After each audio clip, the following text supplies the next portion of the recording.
Fast Google ranking का process जो इस वीडियो के अंदर मैं आपको बताने जा रहा हूँ कि कैसे आप गूगल के फर्स्ट स्पॉट के ऊपर रैंक कर सकते हो बहुत कम टाइम के अंदर। पूरी वीडियो एंड तक अगर वॉच कर लेते हो तो ट्रस्ट मी, जो चीज़ इस वीडियो में आपको मिल सकती है वो यूट्यूब पे किसी और वीडियो में नहीं मिलेगी। स्टार्ट करते हैं। फर्स्ट ऑफ ऑल आपको ये समझना है कि गूगल किस तरह से एक वेबसाइट को रैंक करता है, देन यू विल अंडरस्टैंड कि फास्ट रैंकिंग का प्रोसेस कैसे वर्क करेगा। अब एक चीज़ मैं आपको बता देता हूँ यहाँ पे। अब गूगल में जब आप अपनी वेबसाइट को लेके आते हैं या सबमिट करवाते हैं वेब मास्टर के थ्रू जैसे भी, तो फर्स्ट ऑफ ऑल आपकी वेबसाइट जब क्रॉल होगी उसने इंडेक्स होना है। तो अब ये ज़हन में रख लें कि जब तक वो इंडेक्स नहीं होती ना, गूगल के रिकॉर्ड में आपकी वेबसाइट एग्जिस्ट नहीं करती। तो फर्स्ट ऑफ ऑल तो उसको उसके रिकॉर्ड में लेके आना है। आप ये बोलते हैं जी मैंने साइट आज बनाई है, अब वो 1 माह तक अगर इंडेक्स नहीं हुई गूगल के अंदर तो भाई गूगल को तो पता भी नहीं आपकी वेबसाइट के बारे में। तो इंडेक्सिंग के लिए क्या चीज़ें रोल प्ले करती हैं? आपकी अच्छी होस्टिंग, आपकी साइट का अच्छा स्ट्रक्चर, लाइट वेट थीम, इस तरह की काफ़ी सारी चीज़ें जो मैटर करती हैं। होस्टिंग के लिए मैं रेकमेंड करता हूँ साइटग्राउंड की होस्टिंग को। पाकिस्तान से साइटग्राउंड की होस्टिंग बाय नहीं होती, एक सेलर है, स्क्रीन पे नंबर आ रहा होगा, इससे बाय कर सकते हो आप लोग। उसके बाद पेड थीम यूज़ करो, क्रैक थीम यूज़ नहीं करना ताकि साइट के अंदर कोई सिक्योरिटी इशूज ना आए। आफ्टर दैट सबमिट करवाते हैं साइट को आप ताकि जल्दी इंडेक्सिंग हो सके। एंड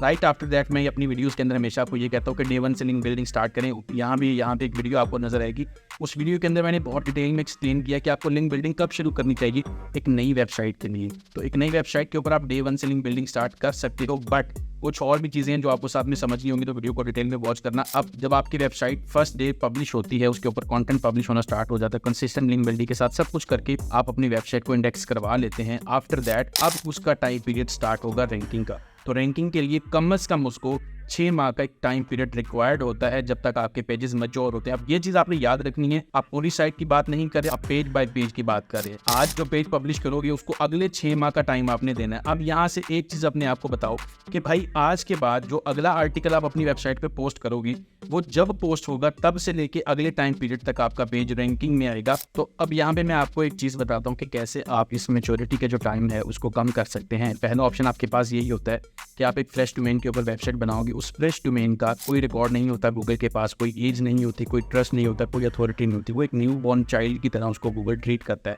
अब उस चीज़ की वजह से आपकी वेबसाइट को 6 माह का टाइम पीरियड इसलिए दिया जाता है। क्यों? क्योंकि अगर हर कोई नई वेबसाइट को फॉरन रैंक करने लग जाएगा तो गूगल का जो सर्च इंजन है उसमें बहुत ज़्यादा स्पैमिंग स्टार्ट हो जाएगी। तो उस चीज़ को अवॉइड करने के लिए ये टाइम पीरियड रखेंगे। और वैसे भी यार बिलियंस ऑफ वेबसाइट्स हैं जिनको गूगल ने प्रोसेस करना है, it will take some time. So इस चीज़ का हल क्या है? हल बहुत आसान है। आपको एक फ्रेश डोमेन जो नई डोमेन होती है उसकी बजाय आपको एक एक्सपायर्ड डोमेन बाय करनी है। एक्सपायर्ड डोमेन ले लें या ऑक्शन डोमेन ले लें, मैं ऑलरेडी दोनों के बारे में अपने चैनल के ऊपर बहुत दफ़ा बता चुका हूँ।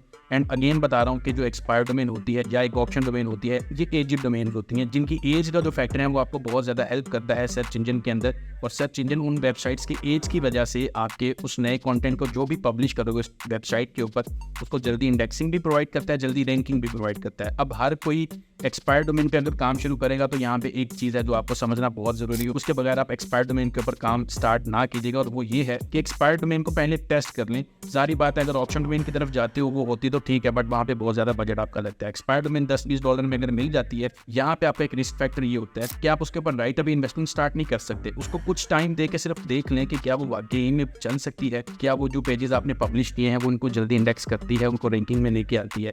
इस चीज़ को वेरीफाई किए बगैर आप उस वेबसाइट के ऊपर राइट अवे इन्वेस्टमेंट स्टार्ट ना करो। हाँ, उसको मजीद अगर चेक करना है आप उसका आर्काइव की हिस्ट्री देख लो, उसके अच्छे बैकलिंक्स हो, that is more than enough. But make sure कि उसको 1 माह या 2-3 वीक्स के लिए टेस्ट करके ये कंफर्म कर लो कि हाँ इस वेबसाइट के ऊपर अगर काम किया जाए, कंटिन्यू इन्वेस्टमेंट कंटिन्यू करें तो ये एक फ्रूटफुल जर्नी रहेगी आपके लिए। अब अगली चीज़ ये है कि अगर आपको एक फ्रेश डोमेन पे करना है, आपको ये रिस्क है कि यार एक्सपायर्ड डोमेन को अगर पेनल्टी लगी हुई, मेरी मेहनत मेरा टाइम वेस्ट हो सकता है। तो अगर आप फ्रेश डोमेन पे भी काम शुरू करते हो आप स्टिल सैंडबॉक्स के इफेक्ट से निकल सकते हो। सैंडबॉक्स का इफेक्ट क्या होता है कि आपकी वेबसाइट पहले 6 माह के लिए रैंकिंग में आती नहीं है, उस चीज़ के लिए एक वर्ड यूज़ किया जाता है सैंडबॉक्स का। अब उसके लिए आपको करना सिर्फ ये है कि आपको सोशल ट्रैफिक ज़्यादा से ज़्यादा लेनी है अपनी वेबसाइट के फर्स्ट डेज में, फर्स्ट 2-3 मंथ्स के लिए। एंड कोशिश ये करनी है कि कुछ बड़े लिंक्स आप उस इनिशियल टाइम के अंदर जब ट्रैफिक आए वो ट्रैफिक वेरीफाई करेगी आपके उन बड़े लिंक्स को, तभी वो आपने बैकलिंक्स लेने हैं। थोड़ी सी कॉस्ट इसमें आ जाती है but it's an option for you. अगर आप जिस राउट की तरफ जाना चाहते हैं अपनी पॉकेट के हिसाब से आप डिसाइड करोगे and this is how you can rank your website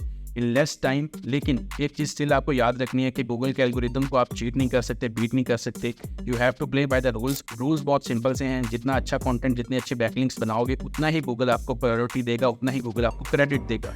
तो अब ये आपके हाथ में है कि आप कितनी जल्दी गूगल से रैंकिंग्स निकलवा सकते हो। जितना अच्छा काम आप करोगे उतना ही आपको उसका रिटर्न गूगल की तरफ से मिलेगा। अब बस इस चीज़ का ख्याल रख लो कि एक नई डोमेन के ऊपर जो आपने लिंक्स बनाने हैं वो कौन से बनाने हैं और किस टाइम पे बनाने हैं। ऑलरेडी मैं चीज़ ये बता चुका हूँ एक अलग वीडियो के अंदर, बट यहाँ पे क्विकली आपको बता देता हूँ कि एक फ्रेश डोमेन के ऊपर कभी भी आपने अथॉरिटी बैकलिंक्स नहीं लेने, क्योंकि आपके पास कोई वैलिड प्रूफ नहीं होगा गूगल को शो करवाने के लिए कि ये जो बैकलिंक्स आपको मिले हैं ये आपने बाय नहीं की, ये आपको नेचुरली मिले हैं। आपको हमेशा यही शो करवाना होता है कि लिंक्स आपको नेचुरल मिल गए हैं। तो उसके लिए क्या प्रोसीजर होता है, कहीं से ट्रैफिक का सोर्स लें, सोशल हो सकती है, पेड हो सकती है, बट कोई भी ट्रैफिक हो, अगर आपकी वेबसाइट के अंदर एक वायरलिटी फैक्टर आ जाता है जो कि आप खुद क्रिएट कर सकते हो, तो देन उसके साथ आप लिंक्स को मर्ज करके गूगल को ये नोटिस करवा सकते हो कि हाँ भाई मेरे पास नेचुरल लिंक्स हैं, एंड ये चीज़ आपको हेल्प कर सकती है सैंडबॉक्स को अवॉइड करने के लिए। अदरवाइज डे 1 से आप फाउंडेशनल लिंक्स स्टार्ट कर सकते हो, मसला नहीं है। 300-400 की लिंक्स भी पहले दिन बना लेते हो, कोई प्रॉब्लम नहीं है। वो लिंक्स ऐसे हैं जो पहली बात है कि वो बहुत स्लो इंडेक्स होंगे, वो अगले 2-3 माह तक इंडेक्स होते रहेंगे, 2-2, 4-4, 5-5 करके। तो पहले दिन में भी अगर 500 बना लेते हो तो भाई मसला है कोई नहीं, क्योंकि उन्होंने जब इंडेक्स ही नहीं होना, गूगल को पता ही नहीं चलना ये बैकलिंक्स आपने बनाए थे, तो आप सेफ साइड पे होकर प्ले कर सकते हो। बट इन बैकलिंक्स का आपको इतना फायदा एक तो होता नहीं है, थोड़ा बहुत होगा, बट वो जब होगा जब वो बैकलिंक्स इंडेक्स हो चुके होंगे। तो